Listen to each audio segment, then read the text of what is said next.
And welcome back to our book talk segment of the show. Really a great pleasure right now to have a chance to talk with really a man who has really been in television from, I wouldn't say from the beginning, but for a long time. He's one of the legendary producers in television. Of course, shows going back to the original Judy Garland variety show back in the early 60s and great shows, the early Grammy shows, and of course the one that people probably most remember is Laugh-In, of course Real People as well, and many other shows. We're joined today by George Schlatter, and he's got his memoirs out now called Still Laughing, A Life in Comedy, and he joined us by telephone for a few minutes to kind of chat about the book, reminisce a little bit about television and what he's doing today. And George, great pleasure to talk to you. How are you today? Nice to talk to you. That list of credits sounds like I must be 2,000 years old. No, you're not quite Mel Brooks yet. Age yet. No, but I did the first thing that Mel Brooks and Carl Reiner did, the 2,000-year-old man. So when you start looking through my credits, it sounds like I'm 2,000 years old, and I did television when it started. It's just I've done a lot of stuff. But that's what I put in the book. I sat down with Martha, and for a long time I would just tell stories, and she kept writing it, put it all together. Then we gave it to John Max, who put it together, edited it out so that it made sense, and that's what resulted in the book Still Laughing. I tell you, I read the book, I started it, and I just wanted to keep reading it. I had to kind of go back to work every once in a while, but it's that type of book. You feel like you're sitting in a room with you telling these stories, so you really captured that voice. I mean, the writer captured your voice. You know, well, that's what we wanted to do, because there's so much stuff out there that doesn't make you feel good. You know, so many things that you can get angry at or upset with. And I just wanted to tell stories about some of my more pleasant, happy, memorable moments. There were other things that are not in the book, but it's just as well. What's in the book is what I remember that was fun and happy. I wanted to talk before we get into some of the shows like Laugh-In and Judy Garland and Real People. I had a chance to watch online. I think you put these up not too long ago, the 2 episodes that were actually completed of a show you did in 1969, I believe, called Turn On. I thought they were very good. Which remains one of the most controversial moments in television. I did Turn On, and they wanted to do another show. They were Laugh-In was hit, and so they said, well, do something else. And I said, well, I'd like to do a show that blows all of the rules and walls and whatever. So they said, okay. So I did Turn On, and they raved about it. Everybody raved about it. The commitment went from 13 shows to 18 shows, but a guy in Cleveland wanted to keep Peyton Place on the air, and he started calling stations saying, got to get rid of this show. So as the show went across the country from New York to California, by the time I got to California, it had been canceled after 15 minutes. So it remains one of the most controversial television shows ever, and I'm proud of it. But now they found in the archives, they found some of the old shows. We did 8, but they found 2 of them. And so now some kids have said they found the shows and they're looking at them, and they find them very amusing. It was revolutionary. Well, it was really, I started watching Laugh-In. I was a kid. I'll tell you about that when we start talking about that show, but I don't remember that. But I've seen interviews with Tim Conway talking about it, and I tell you, it was way ahead of its time. I mean, you really have it almost ahead of its time in today's standards. It really worked. It is a little first, but it worked. It's a little progressive even today, and right. I'm proud of it, Because so much of what we do is done copies something else, and Turn On didn't copy anything. It was just an adventure. But and the adventure part is when they called it. There's nothing in it that's offensive, a little risque, but what's wrong with that? But I thought it was, I don't know why people complain about it. What they complained about it, remember this is 40 years ago. That's true. They complained about the visual, the excitement, the energy of it, the brevity of it, the fact that we did things. We said, don't go away, we'll be right back. We dipped to black and came back and said, see, we told you we'd be right back. The network got very upset. You just told the audience to tune out. I said, no, I told them to come back. It was things like that. We broke all the rules. Yeah, great stuff. Well, I hope and they loved it at first. There was one guy. I hope they find more of them. You said you did 8. You have 8 in the can, so there should be some more coming out maybe online. Yeah, great. Well, there's 2 of them that they found now and put together so that we can find the 2. I don't think the rest of the 8 ever surfaced because they loved the show when they saw it. Everybody loved the show, but then this guy in Cleveland got everybody nervous, and so they started canceling it. It remains the shortest TV series in the history of television, and I am enormously proud of it because it broke all the rules visually and the whole content of it, the whole look of it. Everything was very progressive and revolutionary. So it's one of my. I'm sorry to say, if you don't know it's 1969, you almost think it was done, a week ago. The production value I'm talking about. Well, it was. So you can imagine what it was like in 1969 when that thing just kind of exploded on the air. Right. And I was thrilled. We had an opening night party in the bistro out in California, and the opening night party became the closing night party too. But it's just one of the. See, I've been very, very lucky because I got into television at the right time with the Dinah Shore show and then the Judy Garland show and the Grammy Awards and all of that. And it was the success allowed me to try new things, new ventures, new opticals, new vision, new way of visualizing television. So I'm proud of some of those shows, and particularly that's what's in the book. It's still laughing at the fact that my mistakes became things I'm most proud of. You talk about the Judy Garland show, another show that fortunately is online. I wasn't around. I was 2 or 3 years old when it was on, but I got to watch most of those episodes. I know it went through a lot of changes in that 1 year, but I think you were at the beginning, right? Where the first 4 or 5 episodes you produced, right? I did. I signed to do the Judy Garland show, and nobody thought she'd ever showed up. And my first meeting with her was really an adventure because I didn't know I was going to meet her. It was like 9 o'clock at night, and they called me to come down to Mike Dan's office. And there was Judy Garland. I was amazed because she was so tiny. Yeah. And I didn't know what to say because you remember I was 20 years old. So I said, Miss Garland, I don't care what you may have heard about me. There's no truth to the rumor that I'm difficult. And she laughed. She said, you're difficult? I said, see, even you've heard it. She said, never mind, let's go have a drink. So we went out and we had a bottle of Liebfraumilch and laughed. And I found out that the secret to Judy was making her laugh. You touch that funny button and you could get anything. So I did outrageous things with Judy. And nobody thought she'd do 2 shows, and we wound up doing those 5 or 6 shows in 6 weeks. Yeah. And but they then said, that's not what we want. They wanted me to do what I had done with Dinah Shore. And I said, but Judy Garland is not Dinah Shore. Dinah does a whole different thing. Judy's a whole different energy level and a whole different approach. And so they wanted her to be doing Dinah Shore, so I got fired. Yeah. Another one of my misadventures. But the shows that we did, they wouldn't air them, back to back because they were really the best of Judy. And we did Judy and Liza. And every show was an event with Judy, and I'm very proud of those shows. And some of my shows that would be ranked by anybody else as disasters are the shows I'm most proud of. I tell you, if they had done maybe 3 specials a year with her, maybe 4. I think obviously she had other problems going on in her personal life, but other than that, I think she would have been in TV maybe 5, maybe 10, maybe 15 years if they did 3 or 4 a year rather than that one season. I don't know if you agree with that, but just looking at it, I think she would have been better served. She once you got Judy's attention, she had great endurance and energy, but she was troubled. She had been troubled when she was a child, and they when she was doing those early shows, they never told her she was on with Mickey Rooney, right? And they never let them see the shows, and they just did work and work and work. So her early life, they used her. They knew she was an event, and they never really let her grow up. And the things I did with her, she was grown up and funny and outrageous, and they were those shows ranked today as some of the best Judy Garland shows. Unfortunately, it wasn't what the network wanted, so I got fired. That's part of still laughing. I know the network, just reading about that show and hearing about it, they meddled. I mean, they meddle anyway, networks, unfortunately, but they meddled way too much with her. I just should have left you guys alone. Well, they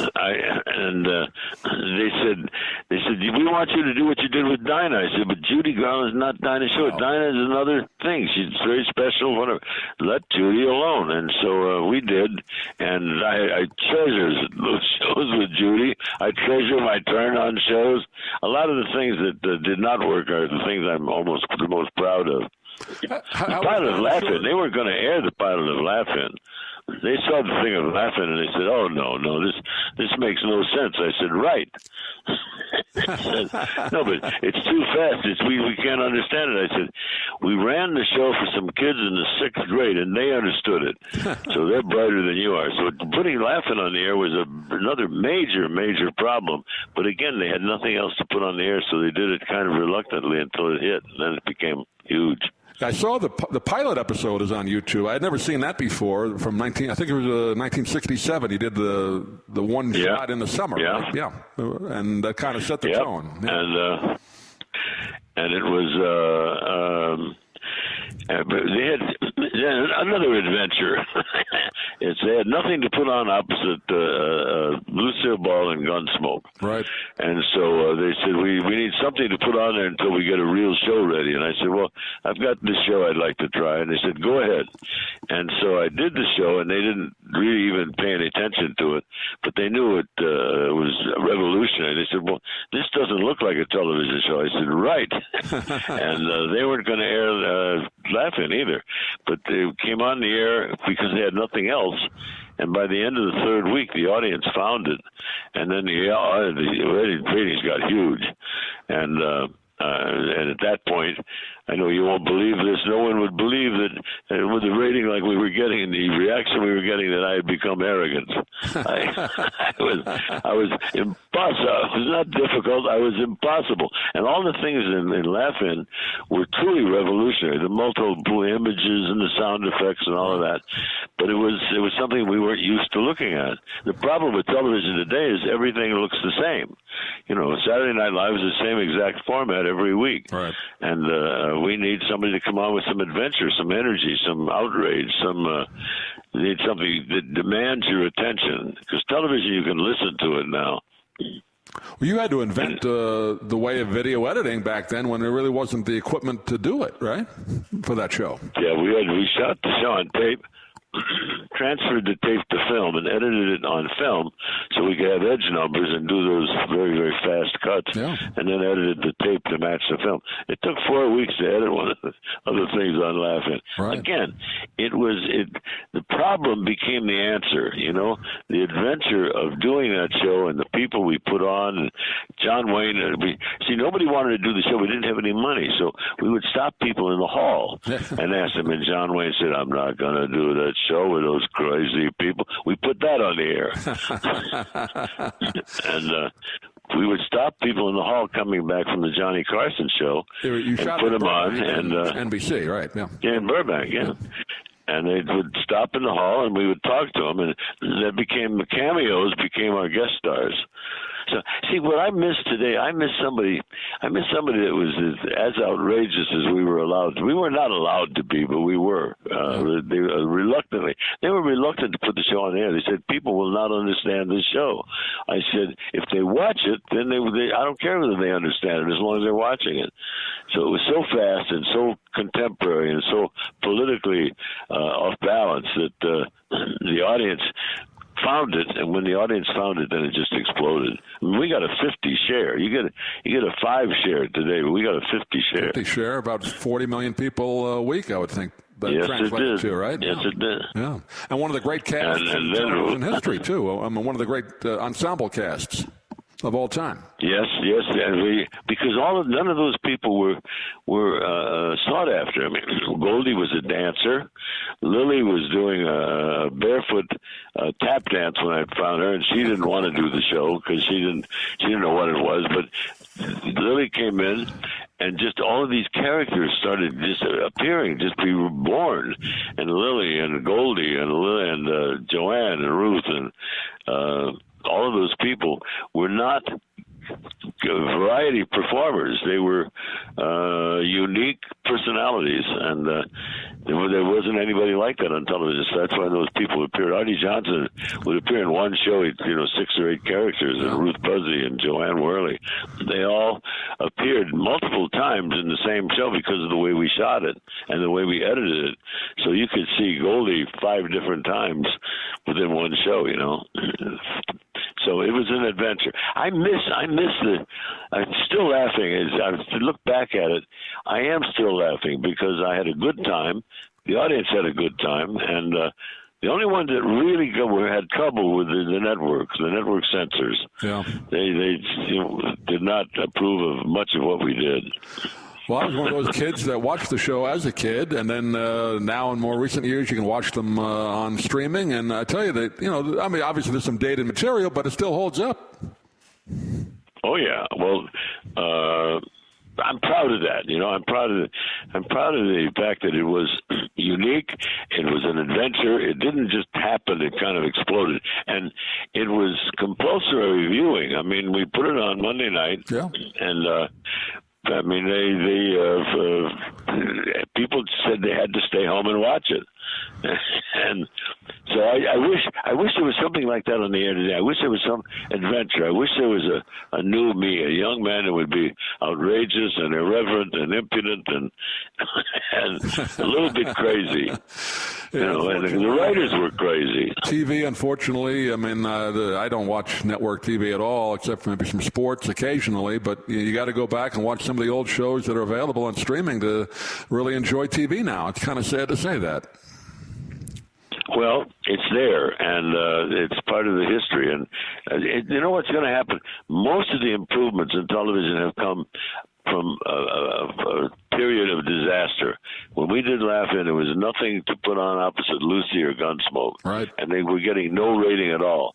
So in that environment, you were allowed to try anything, and we did.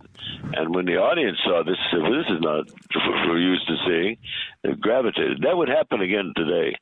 People come out today with a show that would just be new people, new ideas, new looks, because now today we have the editing technology that we didn't have then. Right. So I would love to see somebody come on and just sock it to them, as they used to say. I should have mentioned George worked before television. You actually booked acts into Las Vegas and then into a club in L.A. called Ciro. So you knew a lot of these people that you booked on these shows, right, before television. Well, yeah, that was kind of an adventure, too. I mean, I worked at the Frontier Hotel in Vegas, and I worked at Ciro's, and it was funny because somebody ran in the paper that I had been a bouncer, and Jolene didn't want to hear that, so I released a story that I had been an executive in charge of emergency departures. She said, it still sounds like a bouncer, but that, and so booking those acts in Ciro's in the Frontier put me in touch with all of the comedy performers at that time, Buddy Hackett and and that was an adventure to bring them into television. You became friends with Sammy Davis Jr. from that era, right? That's right. That's it. But Sammy was again outrageous. It was a young black tap dancer coming on and doing impressions of white people. Right. And that was disturbing to some people. But when they saw it, then they said, wow, I like this. We had Dean and Frank and Sammy all on the same show working together. And they say, well, where's the script? I said, we haven't done the script. They said, but you're taping the show. I said, right. And we would come on and just do it. Is that what I would somewhere, what? Is that where you met Rowan and Martin, too, in the nightclubs? Or Vegas? Yeah, well, Rowan and Martin did a very, very good nightclub act, and I wanted to do this show with all of these young character people, and they wouldn't buy it unless I put a host on it. So Rowan and Martin were older and did a straight act, and so they disturbed content, the format, less than anybody. So they came in and they were straight and charming and attractive and older, and then the show kind of happened around them, you know, and that made they made a, without thinking about it at the time, they made a great contribution because they were the only moments of sanity in that whole format, and it worked. I wouldn't have done it. I wouldn't have done it, but there was Timex wanted to, wanted hosts, so we put Rowan and Martin in it, and it worked. And they were never too happy with it, but it worked. I was surprised reading the book that they didn't get along too well, right? I mean, a lot of the comedy teams, I guess that's a common thread, isn't it? They didn't get along too well off camera or off stage. Well, they got along. It was just that they were not close friends. I mean, they worked together, and they were splitting up. By the way, at the time we did the Laugh-In pilot, they were going to split up. Oh, really? So we put it on. It was going to be their last appearance, and then they came on, and it just exploded. They came on, and surrounded by this group of crazy young character people, and you found them fascinating. Dan was straight, and Dick was confused, and then around them was all of that insanity. So when you think back, you say, well, of course, but to sell it was a real reach. The network and the censors drove the censors crazy. They came on, you can't say this, you can't say that. By the time we said we couldn't say this, we'd already said that. That was fun. The game we played with the censors was part of the fun, part of the adventure, because they were very, very, very nervous. And the language and the speed of it, because it felt even more bawdy than it was. But some of the jokes went so fast that by the time they understood the joke, we were on to another joke that they didn't understand. Well, painting it was fun. Judy Carn in bikinis, that was outrageous for the time. Yes, and Gold. I mean, did you ever see in your life a more adorable child than Goldie? Oh, no doubt. Yeah. And then Lily came in with all of those characters. When a phone call from Ernestine, when she called the White House, people were afraid to get a phone call. Oh, is this the party to whom I am speaking? And she would call politicians, political leaders, and they were very nervous about getting a call from Ernestine. But see, it was part of the adventure. The reason I called the book Still Laughing is I had a good time, and the audience had a good time, and the cast had a good time, and then the censors didn't have a good time, and the network was always very, very nervous about it. One of my favorite things that's in the book, but they sent a new censor out who was a super censor.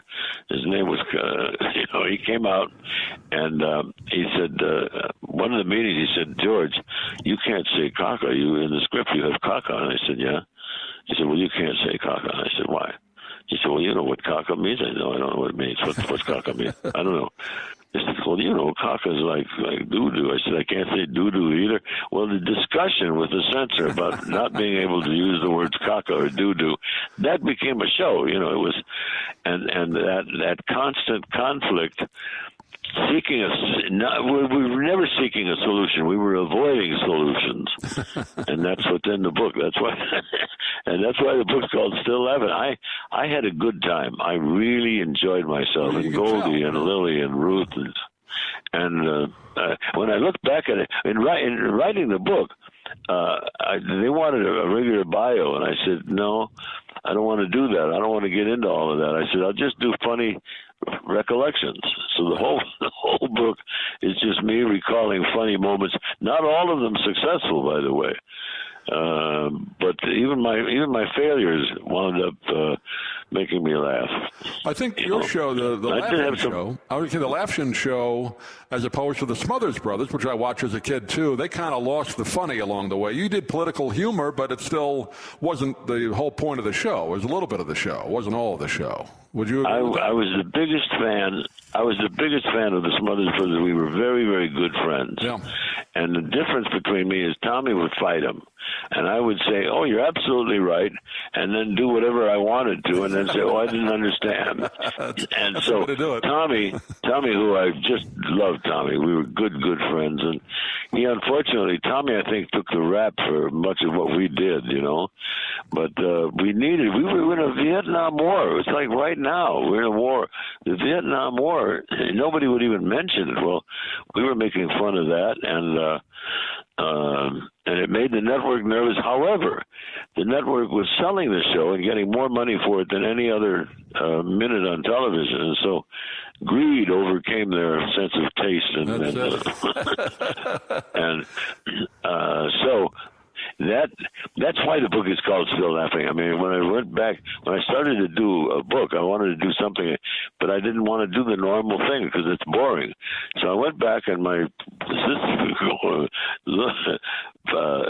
sitting in here with Donna, she would sit down and take these notes. Martha would sit down and take notes and then reduce them. And then we give it to John Max, who's probably the best television writer around, and said, "John, can you just reduce this?" And so he took my comments and notes and comments and then extracted them and put them together into some kind of sense.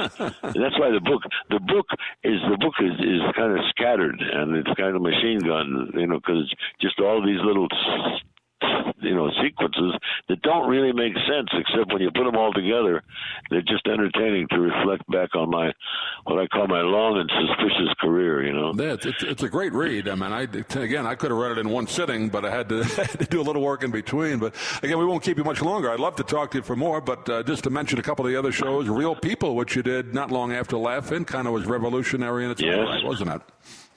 Yes, Real People. Yes, that was an adventure too. Taking people on the street and making them entertaining. And you did read the books, didn't you? You son of a gun. I love show business story. Yeah, my uncle was in show business, so I love show business.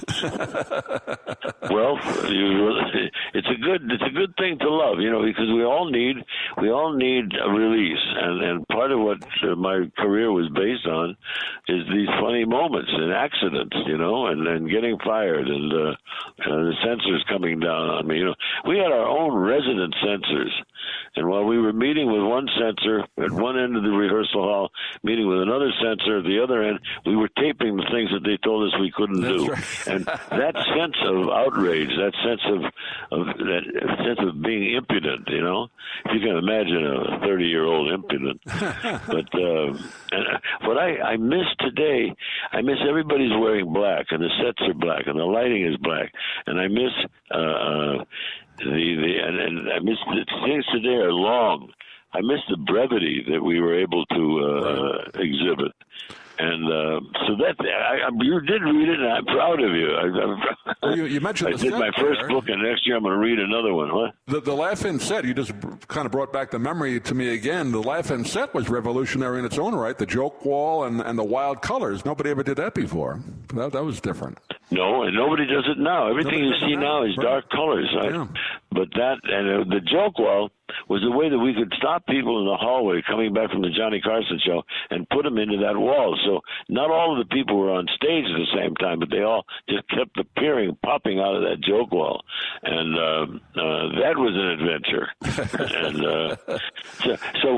And what I would love to see is somebody with my checkered background, right, come out with the same sense of outrage, because we need it now.